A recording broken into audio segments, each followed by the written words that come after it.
ರಾಜ್ಯದಲ್ಲಿ ನಾಟಕದ ಜೊತೆ ಒಂದು ಸನ್ಯಾಸಿಗಳ ಗ್ಯಾಂಗ್ ಇದೆ ಅಂತ ಬಸವ ಸಂಸ್ಕೃತಿ ಅಭಿಯಾನದ ವಿರುದ್ಧ ಕಣೇರಿ ಶ್ರೀಗಳು ಲೇವಡಿ ಮಾಡಿದ್ದಾರೆ. ರಾಜ್ಯದಲ್ಲಿ ನಾಟಕದ ಜೊತೆ ಒಂದು ಸನ್ಯಾಸಿಗಳ ಗ್ಯಾಂಗ್ ಇದೆ. ಬಸವ ಸಂಸ್ಕೃತಿ ಅಭಿಯಾನ ಅನ್ನೋದು ಒಂದು ನಾಟಕ ಅಂದಿದ್ದಾರೆ. ದೇವಸ್ಥಾನಗಳಿಗೆ ಹೋಗಬೇಡಿ ಅಂತ ಪ್ರಚಾರ ಮಾಡ್ತಾ ಇದೆ ಈ ಒಂದು ಗ್ಯಾಂಗ್ ಅಂತ ಬಸವ ಸಂಸ್ಕೃತಿ ಅಭಿಯಾನದ ವಿರುದ್ಧ ಕಣೇರಿ ಶ್ರೀಗಳು ಲೇವಡಿ ಮಾಡಿದ್ದಾರೆ. ಮಹಾರಾಷ್ಟ್ರದ ಬಿಲ್ಲೂರಿನಲ್ಲಿ ಕಾಡಸಿದ್ದೇಶ್ವರ ಶ್ರೀಗಳು ಈ ಬಗ್ಗೆ ವಾಗ್ದಾಳಿಯನ್ನ ನಡೆಸಿದ್ದಾರೆ. ಇತ್ತೀಚೆಗಷ್ಟೇ ಬಸವ ಸಂಸ್ಕೃತಿ ಅಭಿಯಾನ ನಡೆದಿತ್ತು. ಇದರಲ್ಲಿ ಸಿಎಂ ಕೂಡ ಭಾಗಿಯಾಗಿದ್ರು. ಇನ್ನು ಈ ಒಂದು ಅಭಿಯಾನದ ವಿರುದ್ಧ ಶ್ರೀಗಳು ಕಿಡಿಕಾರಿದ್ದಾರೆ. ರಾಜ್ಯದಲ್ಲಿ ನಾಟಕದ ಜೊತೆ ಒಂದು ಸನ್ಯಾಸಿಗಳ ಗ್ಯಾಂಗ್ ಇದೆ. ಬಸವ ಸಂಸ್ಕೃತಿ ಅಭಿಯಾನ ಅನ್ನೋದು ಒಂದು ದೊಡ್ಡ ನಾಟಕ. ದೇವಸ್ಥಾನಗಳಿಗೆ ಹೋಗಬೇಡಿ ಅಂತ ಪ್ರಚಾರ ಮಾಡ್ತಾ ಇದೆ ಅಂತ ಬಸವ ಸಂಸ್ಕೃತಿ ಅಭಿಯಾನದ ವಿರುದ್ಧ ಕಣೇರಿ ಶ್ರೀಗಳು ಲೇವಡಿ ಮಾಡಿದ್ದಾರೆ. ಮಹಾರಾಷ್ಟ್ರದ ಬಿಲ್ಲೂರಿನಲ್ಲಿ ಕಾಡಸಿದ್ದೇಶ್ವರ ಶ್ರೀಗಳು ಈ ಬಗ್ಗೆ ವಾಗ್ದಾಳಿಯನ್ನ ನಡೆಸಿದ್ದಾರೆ. ಬಹಳಷ್ಟು ಸ್ವಾಮೀಜಿಗಳು ಕುಡಿತಕ್ಕೆ ಅಂಟಿಕೊಂಡಿದ್ದಾರೆ. ಅವರು ತೋರಿಕೆ ಸನ್ಯಾಸಿಗಳು, ನಾಟಕ ಮಾಡುವ ಸ್ವಾಮಿಗಳು. ದೂರದಿಂದ ಚಂದ ಕಾಣ್ತಾರೆ, ಒಳಗಡೆ ಹೊಲಸು ನಾರ್ತಾರೆ. ಸನ್ಯಾಸಿಗಳ ವಿರುದ್ಧ ಕಣೇರಿ ಮಠದ ಸ್ವಾಮೀಜಿ ಆಕ್ರೋಶವನ್ನ ಹೊರಹಾಕಿದ್ದಾರೆ. ತಾವು ಮೋಸ ಮಾಡಿಕೊಂಡು ಜನರಿಗೆ ವಂಚಿಸುತ್ತಿದ್ದಾರೆ. ಇಂತಹ ಸ್ವಾಮೀಜಿಗಳನ್ನ ಕಂಬಕ್ಕೆ ಕಟ್ಟಿ ತಳಿಸಬೇಕು ಅಂತ ತಮ್ಮ ಆಕ್ರೋಶವನ್ನ ಹೊರಹಾಕಿದ್ದಾರೆ. ಡೋಂಗಿ ಸ್ವಾಮೀಜಿಗಳಿಗೆ ಕಾಡಸಿದ್ದೇಶ್ವರ ಶ್ರೀ ಮಾತಿನ ಚಾಟಿ ಬೀಸಿದ್ದಾರೆ. ಇತ್ತೀಚೆಗಷ್ಟೇ ಈ ಒಂದು ನಾಟಕ ಸ್ಟೇಜ್ನ ನಾಟಕ ಮುಕ್ತಾಯಗೊಂಡಿದೆ. ಮುಖ್ಯಮಂತ್ರಿ ಕೃಪಾಪೋಷಿತ ಲಿಂಗಾಯತ ಮಠಾಧಿಪತಿಗಳ ಒಕ್ಕೂಟ ಎಂಬ ಕಲಾವಿದರಿಂದ ಈ ಒಂದು ನಾಟಕ ನಡೆದಿದೆ.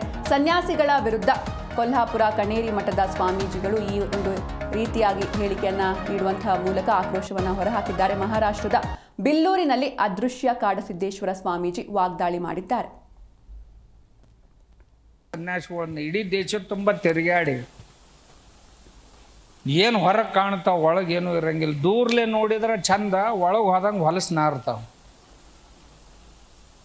ಸನ್ಯದಾಗ ಹೋದಂಗೆ ಕೆಟ್ಟ ಹೊಲಸು ನಾರ್ತಾವ. ದೊಡ್ಡ ಗ್ಯಾಂಗ್ ಅದಾವ. ಅವುಗಳಿಂದ ಏನೂ ಆಗೋದಿಲ್ಲ. ಬರೇ ತೋರಿಕೆ ಸನ್ಯಾಸಿಗಳು, ಇರುವಿಕೆ ಸನ್ಯಾಸಿಗಳಂತಲ್ಲ. ನಮಗೆ ತೋರ್ಸಕ್ಕೆ ಕಡಿಮೆ, ಇರಾಕ ಭಾಳ, ಅದು ಬೇಕಾಗೈತಿ. ಇರಲಿಲ್ಲ ಅಂದ್ರೆ ನಾಟಕ ಮಾಡೋರನ್ನ ತೊಗೊಂಡು ಏನು ಮಾಡೋದು? ನಾಟಕ ಮಾಡೋ ಸನ್ಯಾಸಿಗಳು ಭಾಳ ಆಗ್ಯಾರ. ಜನರಿಗೆ ತಾವು ಮೋಸ ಮಾಡ್ಕೋತಾರೆ, ಜನರಿಗೂ ಮೋಸ ಮಾಡ್ತಾರೆ. ಅಂಥವ್ರನ್ನ ಹಿಡ್ದು ಎಲ್ಲರ ಕಂಬಕ್ಕೆ ಕಟ್ಟಿ ಜಡಿಬೇಕಂತ ಹೇಳ್ತಿರ್ತೀನಿ ನಾ ಯಾವಾಗಲೂ. ಅಲ್ರೋ, ದೇವ್ರ ಪ್ರತಿನಿಧಿ ಅಂತ ನಿಮ್ಮ ಪಾದ ತೊಳ್ಕೊಂಡು ಕುಡಿತಾರ. ನೀವು ರಾತ್ರಿ ದಾರು ಕುಡಿತೀರಪ್ಪ, ಹಗಲತ್ತ ಅಭಿಷೇಕ ಕುಡಿತೀರಿ ಏನಿದೆ? ಸನ್ಯಾಸಿಗಳಂತ ಅಲ್ಲೊಂದು ದೊಡ್ಡ ಮಠ ಐತೆ, ಅಲ್ಲಿ ಸನ್ಯಾಸಿಗಳು ಭಾಳ ಇರ್ತಾರೆ. ನಾ ಹೆಸರು ಹೇಳೋದಿಲ್ಲ ನಿಮ್ಗೆ. ಅಲ್ಲಿ ಮಗ್ಲ ನಮ್ಮ ಶಿಷ್ಯಂದು ಒಂದು ಕೋಲ್ಡ್ ಡ್ರಿಂಕ್ದ ಅಂಗಡಿ ಐತಿ.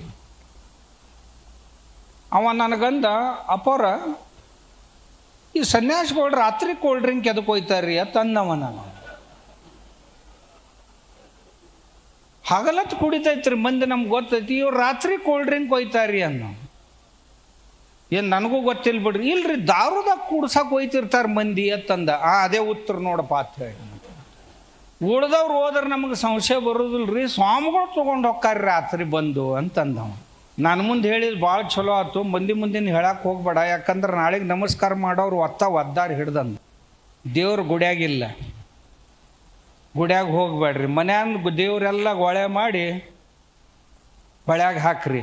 ಮತ್ತು ದಾರು ಕುಡಿದ್ರೆ ಏನಾಕೈತಿ ಅಂತ ಒಬ್ಬಕ್ಕೆ ಹೇಳಿದ್ಲು. ಮತ್ತೊಬ್ಬ ಭಾಷಣ ಮಾಡಿದ, ಮಾಂಸಾಹಾರ ಮಾಡಿದ್ರೆ ಏನು ತಪ್ಪಾಕೈತಿ ಅಂತ ಒಬ್ಬ ಭಾಷಣ ಮಾಡಿದ. ಅದ್ರಾಗ ಇವ್ರು ಏನಪ್ಪ, ಬಸವ ಸಂಸ್ಕೃತಿ ಅಭಿಯಾನ ಇನ್ನೂ ಭಾಳ ಐತೆ. ನಾ ಹೇಳಕತ್ತಿದ್ದೆ ಅಂದ್ರೆ ನಾಳೆ ಹೊತ್ತು ಮುಳುಗುತ್ತಾನ ಮುಗಿದಿಲ್ಲ. ಇದು ಹೇಳು ವೇಳೆನೂ ಅಲ್ಲ. ನಾ ಮತ್ತೊಮ್ಮೆ ಯಾವಾಗಾರ ಬಂದಾಗ ಹೇಳ್ತೀನಿ. ಅವ್ರ